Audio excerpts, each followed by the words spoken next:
Então, qual a importância aí, mais assim, a parte de motivação para a gente fazer o estudo, né, de seleção, né, de motores, né, fazer o dimensionamento correto de motores de corrente alternada, bom, corrente alternada, corrente contínua, enfim.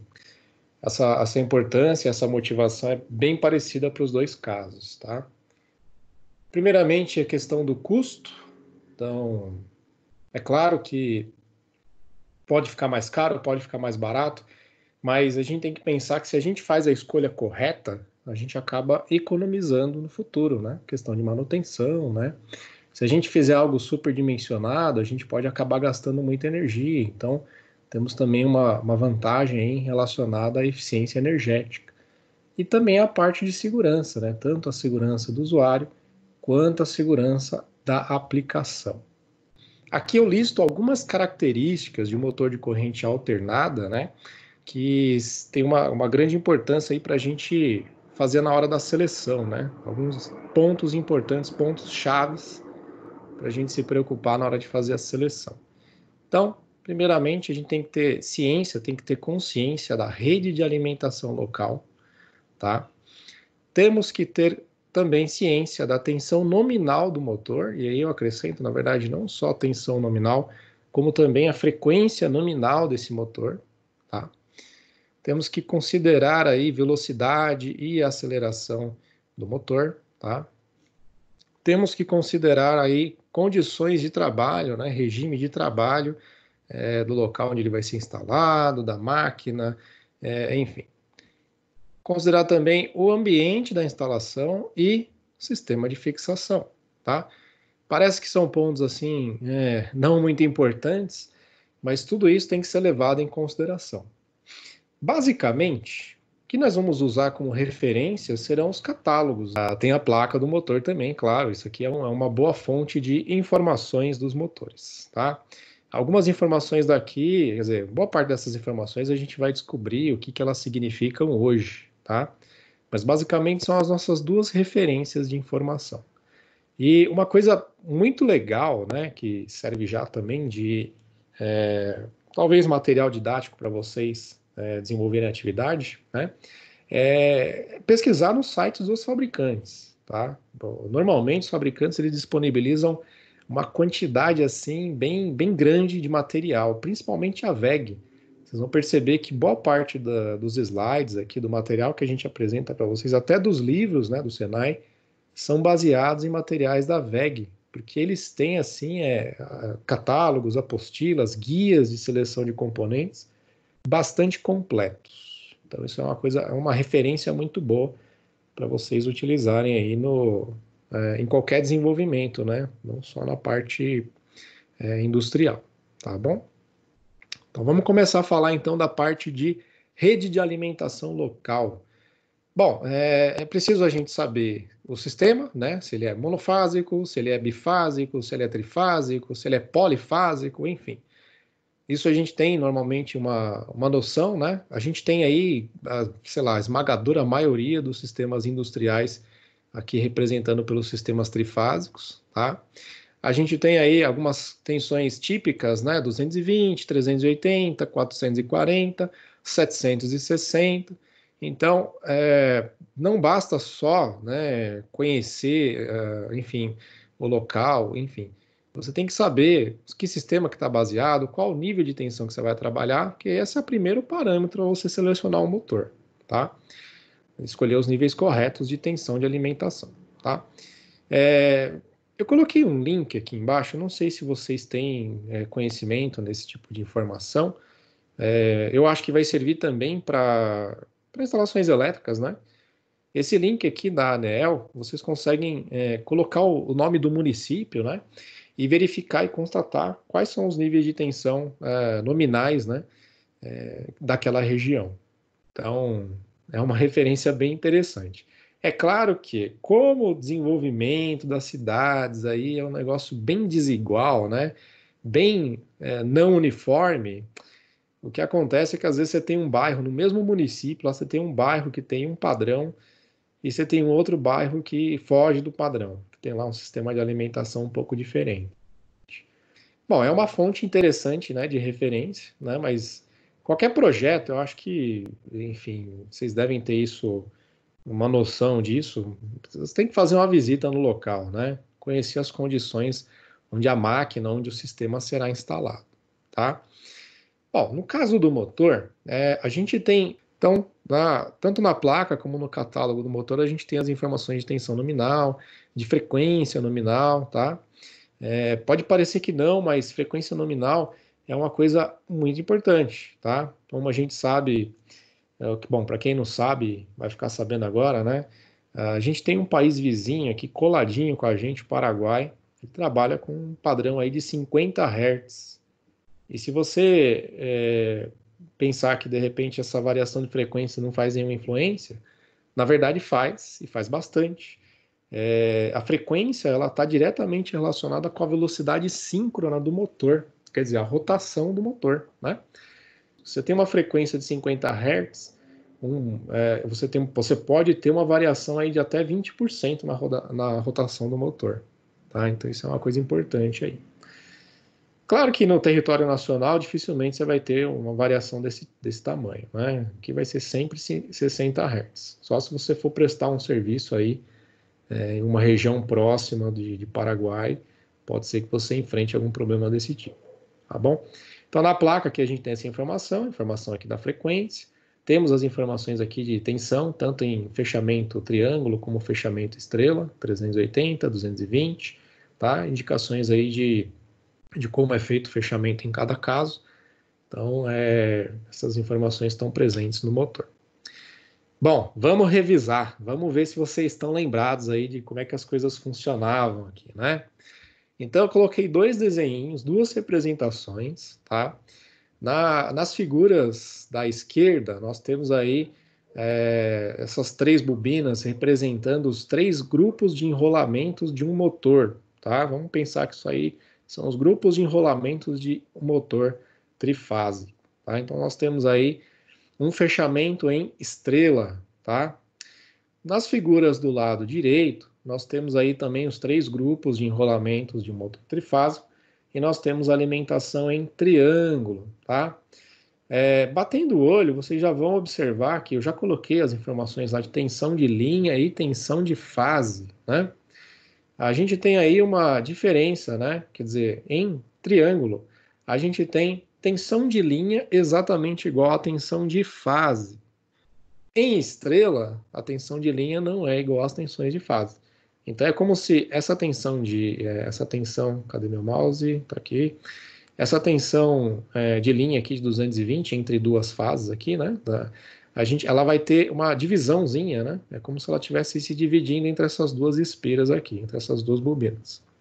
Bom, vamos fazer uma continha rápida aqui, né? Quem tiver calculadora, a hora de usar é agora, tá?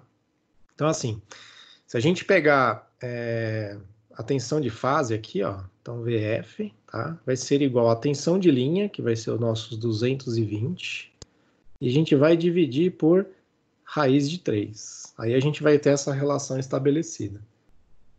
220 dividido por raiz de 3 aqui. Igual 127 volts. Então é daí que surgiu esse 127 volts. A gente tem essa relação aí. Então esse 127 volts vai ser a tensão de fase aqui. Então em cada um desses enrolamentos a gente vai ter 127 volts. Exatamente esse motor aqui, né? Que ele tem duas opções de ligação. Ele tem a opção de você ligar em estrela, alimentando com tensões de 220 volts, ou, em triângulo com 220, ou em estrela com 380. Então, quando a gente faz essa ligação em 220 aqui, o que vai acontecer é que cada uma dessas espiras que estavam preparadas para serem alimentadas aqui com 220, né? Essa tensão de fase aqui seria 220. Bom, a gente pode fazer o cálculo, né? Qual seria a tensão de fase caso a alimentação fosse 380? Então, aqui dividido por raiz de 3. Deixa eu pegar aqui minha calculadora de novo. Então, se a gente pegar 380 dividido por raiz de 3, a gente vai ter 219 uns quebrados, que a gente arredonda para 220, tá bom? Então, 220 aqui. Então a relação, você vê que 380 não é à toa, né? Não foi um número que o cara pensou, gostei de 380, vou usar 380. Não, ele existe, ele segue essa relação, tá? Então quando a gente se a gente alimentasse com 380 aqui, a gente teria 220 em cada uma das fases, então faria sentido aquela figura do slide anterior, onde ele indica que em estrela a alimentação é para ser feita em 380. E em triângulo, a alimentação é para ser feita em 220, porque aí a gente vai ter a mesma corrente circulando nas espiras, o motor vai funcionar da mesma forma nos dois casos. A gente tem, então, quando a gente faz a alimentação em 220, tanto em estrela quanto em triângulo, o que a gente vai ter é que a corrente desenvolvida em cada uma dessas espiras aqui, ó, eu vou escrever e estrela, assim, não dá para ver muito bem, mas aqui é uma estrelinha, tá? Essa corrente que vai passar por cada uma dessas espiras, por conta da tensão ser menor, será uma corrente menor também, quando comparada com as correntes aqui que vão circular aqui em cada uma das espiras quando a gente faz o fechamento em triângulo. Tudo bem? Então a gente tem essa relação, deixa eu escrever aqui embaixo, de essa corrente que vai ser um pouquinho não, né? Vai ser menor. E aí que entra a grande motivação da gente fazer a nossa partida, a famosa partida estrela-triângulo, né? A gente parte em estrela justamente porque, mantendo essa tensão de alimentação fixa, né, em 220, a gente vai desenvolver uma corrente nos enrolamentos menor. A corrente de partida vai ser menor nesse motor, então a gente tem aquela situação de alívio, né? Quando a gente parte um motor, porque normalmente a partida do motor é onde a gente tem um pico de corrente elevado, né? E acaba, de repente, até ocasionando alguns problemas aí no sistema. Então, essa aqui é a grande motivação da gente fazer a partida estrela-triângulo, tá bom? Bem, na aula passada, eu fiz uma questãozinha lá nos testes com vocês, né? E uma das questões era se era possível a gente fazer uma partida estrela-triângulo, né, em um motor de 380 volts, né? E aí a resposta era não, tá? A resposta era não, porque para a gente fazer uma partida estrela-triângulo em um motor, a gente teria que ter um motor que tivesse preparado para receber 380, 680, 660 volts, tá? Seria um motor que em triângulo ele seria 380 e em estrela ele seria 660. Por quê? Eu não vou fazer a conta, mas você pode fazer por curiosidade depois. Nessa configuração estrela, se você alimentar com 660 volts aqui, você terá 380 em cada espira, certo?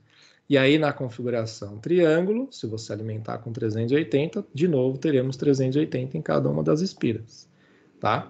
Então, se esse motor foi preparado para em estrela trabalhar em 660 volts, e você alimentar com 380, em vez de ser 220 aqui ser 380, você vai ter 220 em cada espira. Portanto, a partida será suave, porque a tensão em cada espira será menor do que a esperada. Então, a corrente aqui de estrela será menor do que a corrente de triângulo, quando ele passar de estrela para triângulo.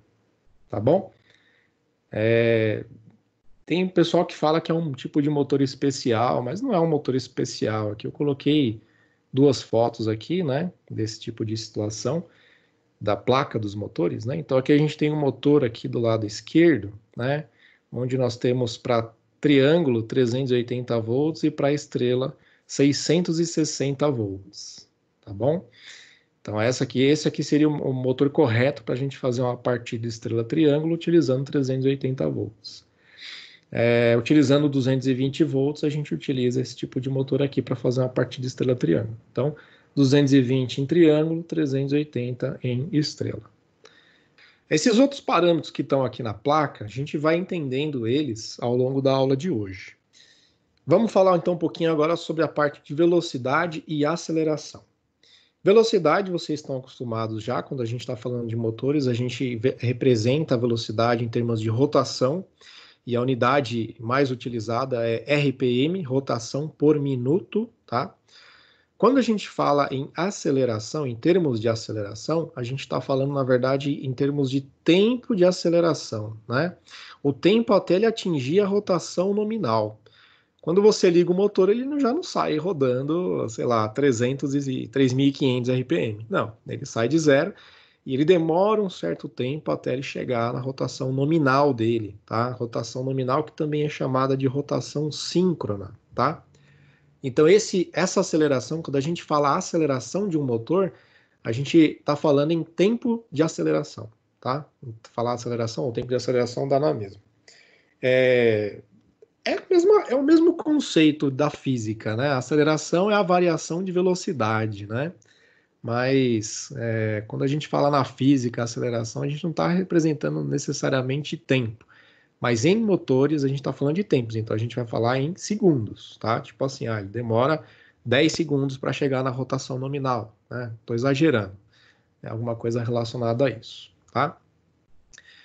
Bom, eu coloquei essas figuras aqui só para representar que para a gente conseguir fazer um dimensionamento da forma correta, né? A gente precisa conhecer esse tal desse conjunto mecânico que vai ser movimentado, né? Ou seja, a gente tem que entender qual vai ser a aplicação desse motor e a gente tem que ter informações da carga que será movimentada, né? Que será acionada com esse motor. Tá? Então, eu tenho primeiro exemplo, essa foto da esquerda aqui é um sistema de um elevador, tá? Um elevador de um prédio. Então, a gente tem um motor que tem algumas características, né? Você vê que ele tem um eixo passante aqui, né? Ele tem, dos dois lados, ele tem acesso a esse eixo do motor, né? A gente tem aqui um conjunto mecânico com engrenagens lá dentro, uma caixa de engrenagens. A gente tem aqui uma roldana, onde vai ser enrolado o cabo de aço. Não faz parte do nosso trabalho, como a gente está aqui, a gente faz o papel do cara da elétrica, certo? Então não faz parte do nosso trabalho fazer esse dimensionamento mecânico, calcular redução e tudo mais, não faz parte do nosso trabalho. O mecânico vai projetar esse sistema, vai projetar toda a parte mecânica, né? Ele precisa sustentar uma carga de um certo peso, ele precisa fazer uma movimentação com uma velocidade constante, não pode ser, né, de acordo com a norma, não pode ser mais ou menos de um certo valor, e ele vai entregar para a gente uma requisição. Eu preciso de um motor que consiga movimentar uma carga de tal tamanho, tá? E que tenha uma rotação X. Com base nessas informações, a gente vai especificar esse cara aqui do meio, esse motor aqui, tá bom? Claro, não só com base nisso, né? Com base no local, né? Sabendo que no local tem uma alimentação lá de 220 volts, por exemplo, né? 380 volts, uma frequência de 60 Hz, né? Enfim, então esses dados aqui, com esses dados, a gente vai dimensionar esse carinha aqui do meio dessa estrutura, tá? Na figura do meio tem um exemplo de uma bomba, tá? Então, note que agora a gente tem uma situação um pouco diferente, o eixo só sai de um lado, tem um conjunto mecânico que também não é o nosso trabalho, tá? Que vai ser movimentado por esse motor. Então, com base nas informações fornecidas pelo projetista mecânico, a gente vai dimensionar o motor. Então, esse motor aqui vai ser necessário para movimentar esse conjunto mecânico, gerar uma pressão aqui e fazer o que esse sistema tem que fazer, tá? Propósito desse sistema. Aqui nós temos um outro exemplo de um sistema de ventilação, mesma ideia, né? Tem que movimentar uma certa carga e, enfim, tem um posicionamento correto e com base nessas informações a gente vai dimensionar o cara que vai gerar o movimento mecânico dessa estrutura aqui, tá? Então, quando a gente fala em conjunto mecânico a ser movimentado, a gente está falando em conjugado da carga. Temos aqui uma pequena definição, tá?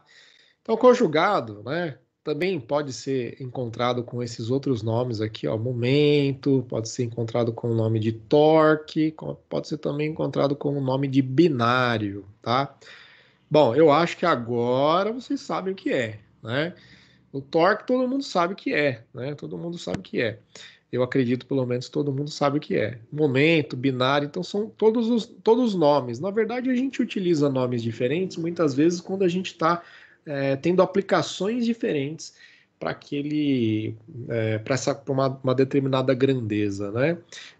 Na física é muito comum a gente utilizar o termo momento, tá? Na física, mas a gente não está estudando física, a gente está estudando motor. E para motores a gente costuma utilizar tanto o termo de torque como o termo de conjugado.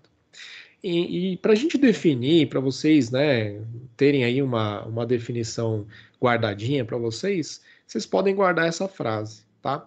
O conjugado é a medida do esforço necessário para girar um eixo. E eu já estou fazendo essa definição pensando em motor, tá bom? Então pode guardar essa informação. O conjugado é a medida do esforço necessário para girar um eixo. A medida de um esforço necessário para girar. Imagina que quando você vai começar, vai ligar o motor, vai começar a gerar o esforço, o giro dele, ele tem que vencer toda uma inércia da carga, né? A gente vai falar sobre isso daqui a pouco nos próximos slides. Então, por isso que eu falei que tem a ver, mas a melhor definição é essa. Isso dá a entender para a gente uma ideia de que quanto maior o motor, né, maior a força desenvolvida. Tá, isso aqui não é uma regra, tá bom? Isso aqui não é uma regra. Em geral, né, fica meio uma consequência, talvez, né, da gente pensar, a gente imaginar que um motor, se ele for um motor bem grandão, provavelmente ele tem um conjugado também bem grande, né? Ele consegue desempenhar uma força muito maior também, tá? Para quem não se lembra o que era momento, o que é conjugado, né? A gente tem uma representação aqui. Essa figura aqui na parte superior, ela representa um corte transversal de um eixo de um motor. Pode ser um eixo de um motor ou pode ser um eixo, enfim, de qualquer outra coisa que apresente um movimento de giro aqui em relação a esse ponto central aqui, tá? Então, a gente define o conjugado aqui, a definição física, né? Conjugado, momento ou torque, como sendo a força multiplicado pela distância do ponto de fixação desse eixo. Então a gente considera que esse ponto aqui no meio, esse pontinho aqui é um pontinho fixo, tá? E quando a gente aplicar uma força tangencial a isso daqui, né? Se a gente multiplicar o valor dessa força pela essa distância, a gente tem essa caracterização aí de conjugado, tá? Que é o torque, basicamente é o torque. Quando vocês estudaram física lá, a definição é a mesma, tá? A gente tem como unidade de medida Newton-metro ou quilograma-força metro, tá? No conjugado. A força em Newton ou em quilograma-força, tá? E a distância aqui sempre em metros. Aqui eu coloquei um termo chamado conjugado motor, tá? O conjugado motor seria o nome que eu dou para o conjunto de todos os conjugados que envolvem aí um motor, tá? E a gente vai falar deles agora, né? A gente começa falando do conjugado básico, que é definido por essa letrinha aqui, né? C0, tá? Então ele é o conjugado calculado com base na potência e a velocidade síncrona, né? A rotação síncrona desse motor. E a gente define esse conjugado básico por essa relação aqui, por essa equaçãozinha aqui, tá? Então a gente tem a potência, que no caso é a potência mecânica, na unidade CV. O conjugado básico vai ser obtido na unidade de quilograma-força metro, tá? Rotação nominal é expressa em RPM, e esse 716 aqui, na verdade, é uma constante de conversão, tá? Para que a gente consiga converter essa potência mecânica para watts e conseguir obter depois, no final, o conjugado em quilograma-força metro, tá? Fica tranquilo que todas essas conversões, se for necessário em algum momento fazer algum tipo de conversão, eu vou mostrar um site para vocês que a gente consegue converter qualquer coisa, tá? Então não precisa se apegar, né, a decorar, né, enfim, a faixa de conversão de qualquer valor aí, não precisa se preocupar. O importante é você saber, no slide anterior você relembrou o que era conjugado, e aqui a gente tem um conjugado que é um dos conjugados do motor, que é o conjugado básico, tá? Então ele está relacionado com base na potência e velocidade síncrona do motor. A gente calcula por esta equaçãozinha aqui. Tá bom? Bem, agora a gente tem alguns outros conjugados aqui, né? Durante a aceleração, esse motor ele vai desenvolver todos esses conjugados aqui, tá? Nas condições nominais, então, condições nominais, a gente vai ter o que a gente chama de conjugado nominal, tá? Quando você liga o motor, a gente vai ter um conjugado de partida, né? É meio óbvio, talvez, a gente pensar que quando o motor parte, talvez, dependendo da carga que você tem no eixo dele, ou mesmo que ele esteja em vazio, sem nenhuma carga conectada, nenhuma carga mecânica conectada no eixo dele, ele tem que exercer uma certa força para sair do zero, para sair da inércia ali do zero dele, do movimento zero, e conseguir começar a rodar. Então ele desenvolve um conjugado que a gente chama de conjugado de partida. Ele tem que desenvolver um torque ali para começar a girar, tá? Dentro do comportamento dele, a partir da partida, né, ele vai ter momentos em que ele pode obter um valor mínimo de conjugado e pode ter um momento em que ele vai ter um valor máximo de conjugado, tá? Isso vai ficar mais fácil de visualizar, deixa eu ver se está aqui, nessas curvas aqui, tá? Essas curvas aqui, elas apresentam cada uma das categorias de conjugados que a gente tem disponível aí, né? São categorias normalizadas, né? Então, só para exemplificar, eu vou me adiantar um pouco, ó. A gente tem um ponto aqui onde a gente tem o conjugado de partida, para essa curva H, categoria H aqui. Em algum momento ele atingiu um valor mínimo, a gente chamou de conjugado mínimo. Em algum momento ele atingiu um valor máximo, que a gente chamou de conjugado máximo. E de repente ele chegou em algum momento onde ele tinha 100% aqui do conjugado. Eu já vou falar melhor sobre essa curva, esse gráfico daqui a pouquinho, tá? Onde a gente tem o conjugado nominal, tá? Mas, então, vamos falar um pouco sobre essas categorias, tá? Então, muitas das coisas que a gente apresenta aqui, elas são da forma como a gente apresenta, porque existe uma norma que define como as coisas devem ser, tá? Então, essas categorias, elas são normalizadas. Então, existe uma norma que define, ó, existe uma categoria N, categoria H, categoria D, tá? E por que é definido dessa forma? Porque cada motor ele pode ter um comportamento em relação ao conjugado, a variação do conjugado, a variação do torque que ele exibe no eixo dele, tá?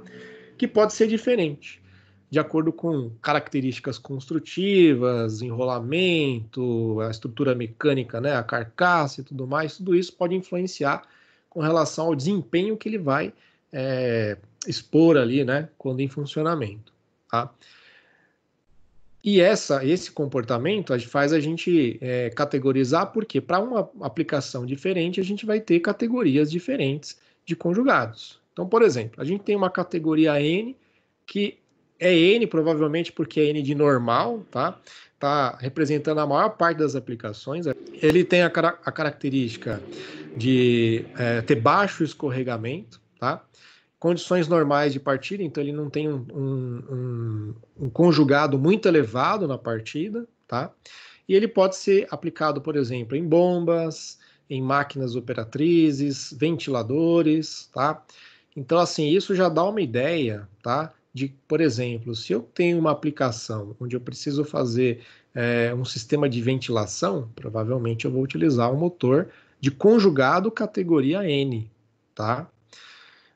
Se eu tiver uma aplicação aqui, ó, esteiras transportadoras, né, para categoria H, britadeiras, né, peneiras separadoras, né, aquele negócio que fica chacoalhando, né, categoria H é a mais adequada, tá? Então representa cargas com conjugado de partida elevado e também tem apresenta ali um baixo escorregamento, tá?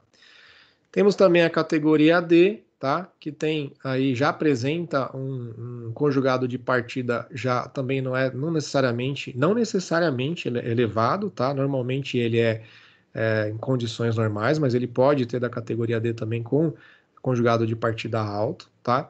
Ele tem a característica de alto escorregamento, tá? Quando a gente fala de escorregamento acima de 5%, a gente já está falando um valor de escorregamento elevado, tá? Por exemplo, aplicações prensas excêntricas ou máquinas semelhantes a prensas, né? Que tem alguma situação de excentricidade, né? Elevadores, cargas que necessitam de conjugados de partida elevados, com corrente de partida limitado, tá? Então, esses aqui para a categoria D. Então, isso já é mais um dos pontos de seleção nosso, né? Já é mais um dos pontos que a gente tem como parâmetro de escolha de motor, tá? E nos catálogos a gente tem essas informações. Nas placas dos motores a gente tem essas informações também, tá? A categoria do conjugado. No motor a gente tem a velocidade, a rotação nominal dele, que normalmente a gente expressa como NS, né? Isso aqui a gente chama de rotação síncrona, né? É aquela que a gente calcula com base na frequência, né? Com base no número de polos.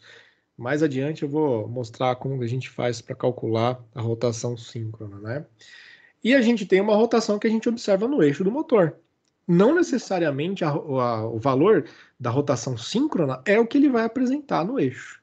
Tá? Depende de vários parâmetros, por exemplo, da carga, né? Dependendo da carga, pode ser que ele está sendo alimentado lá com uma tensão, 60 Hz, tudo certinho, ele tem um certo número de polos, ele deveria apresentar uma rotação, por exemplo, de 1.800, e ele está apresentando uma rotação de, sei lá, 1.750, por exemplo. Então, quer dizer, essa variação de rotação no eixo, a gente chama de escorregamento. E a gente pode calcular o escorregamento, só para aproveitar que a gente está relembrando, né? O escorregamento é uma porcentagem, a gente calcula com uma porcentagem, tá? Então a gente pode fazer assim, a gente pode pegar e dividirmos por NS, tá? E multiplicamos por 100, né? Então isso aqui vai dar uma porcentagem de alguma coisa. Escorregamento, se eu não estiver enganado, depois vocês confirmam para mim, mas eu acho que a gente expressa ele pela letra S, tá bom?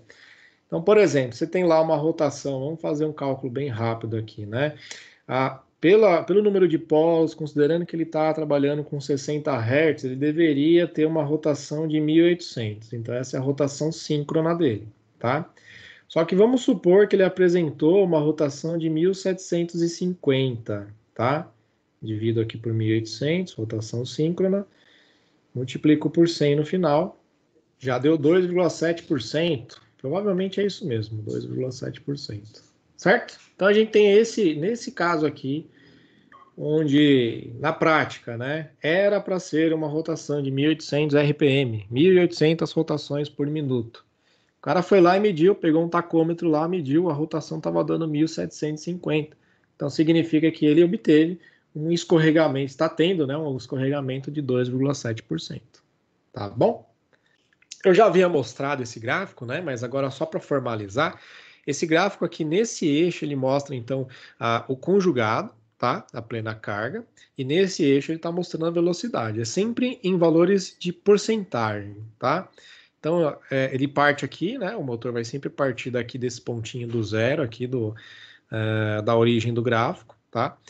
E ele vai aumentando de velocidade gradativamente, então 10%, 20%, 30% e assim por diante. Tá? E aqui a gente observa que ele apresenta, então aqui a gente tem 100% do conjugado. Vamos pegar o exemplo aqui dessa curva H que já está com os parâmetros assinalados, né? A gente observa que esse motor de curva de categoria H, conjugado categoria H, na partida ele já apresenta aí na faixa aí de uns 225 mais ou menos, tá? Entre 200 e 250% do conjugado nominal. Olha só, então na partida ele já apresenta, é uma característica dele, tá? Ter esse aumento.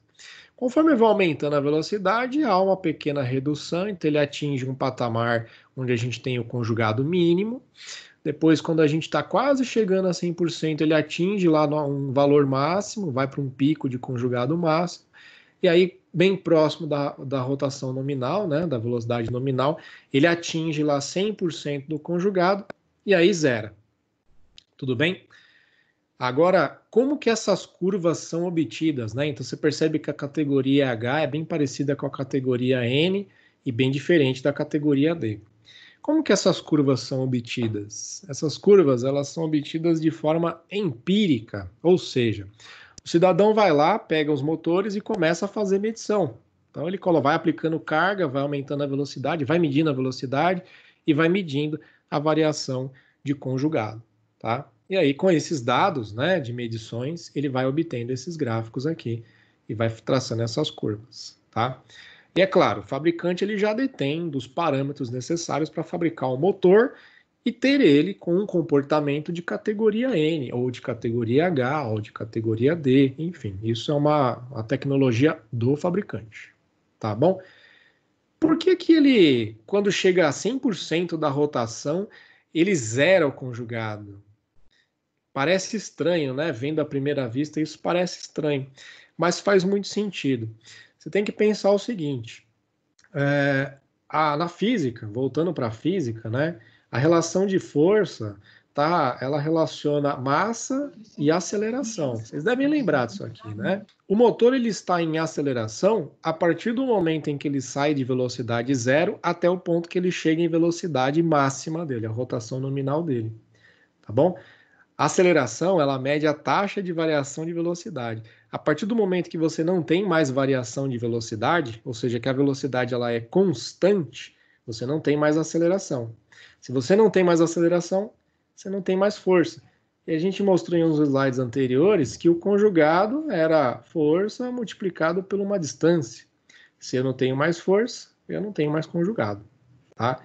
Então, quando ele entra em regime, ou seja, quando ele fica lá na rotação fixa dele, ele não apresenta mais conjugado, tá bom? Isso, na prática, o que acontece? Se não houver variação de carga, ele vai, claro, ter um pequeno conjugadozinho que, na verdade, só está corrigindo, né, a questão da variação por conta de desgaste dos rolamentos e tudo mais, mas vai ser um conjugado bem baixo. Se ele tiver variação de carga, aí sim ele vai começar a apresentar conjugado no eixo dele, para conseguir atender essa variação de carga, essa demanda variante aí no eixo dele. Tudo bem, gente? Estamos recordando muitas coisas, hein? Então, só que o foco principal aqui é você entender que essas categorias diferentes, a gente tem que escolher o motor correto para cada aplicação, tá bom? Então, eu comentei no slide anterior que tem algumas aplicações que são próprias para a categoria N, para a categoria H, para a categoria D, e existem outras categorias também, né? Se vocês olharem depois da norma, tem umas subdivisões, né? Por exemplo, tem o NY, né? Que na verdade seria uma categoria N só que focada para partilha estrela-triângulo, né? Então, na verdade, é a categoria N, mas com alguma característica lá que faz ele ficar melhor para a partida estrela-triângulo.